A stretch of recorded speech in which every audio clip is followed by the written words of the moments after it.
ఇవాళ జర్నలిస్టులను అక్రమంగా రాష్ట్ర వ్యాప్తంగా అరెస్ట్ చేస్తా ఉన్నారు.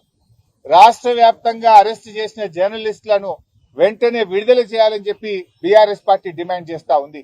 ఈ జర్నలిస్టుల అక్రమ అరెస్ట్ ను బీఆర్ఎస్ పార్టీ తీవ్రంగా ఖండిస్తా ఉంది.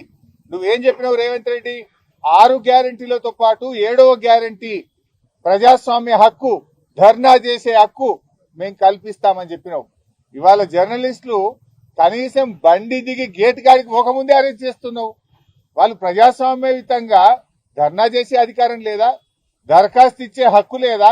మరి నువ్వు ఆ రోజు నీ మేనిఫెస్టోలో మొదటి పేరాలోనే చెప్పినావు, ప్రశ్నించే హక్కు, ప్రజాస్వామ్య హక్కు 7వ గ్యారంటీగా ఇస్తున్నా అని చెప్పినావు.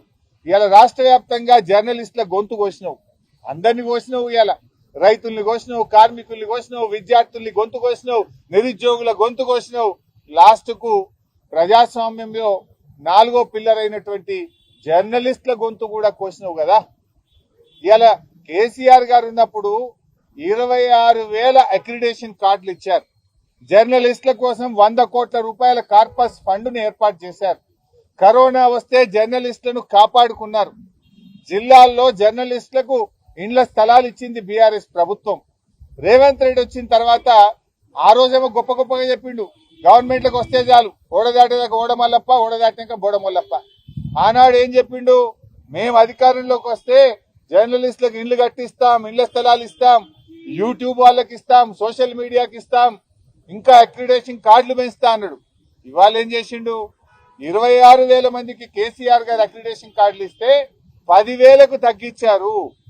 డెస్కుల్లో పనిచేసే వాళ్ళకి అక్రిడేషన్ కార్డే లేదంటున్నాడు. సోషల్ మీడియా వాళ్ళని పట్టుకొని వీళ్ళంతా టెర్రరిస్టులు, సోషల్ మీడియా యాక్టివిస్టులను కట్టడి చేయండి అంటున్నాడు.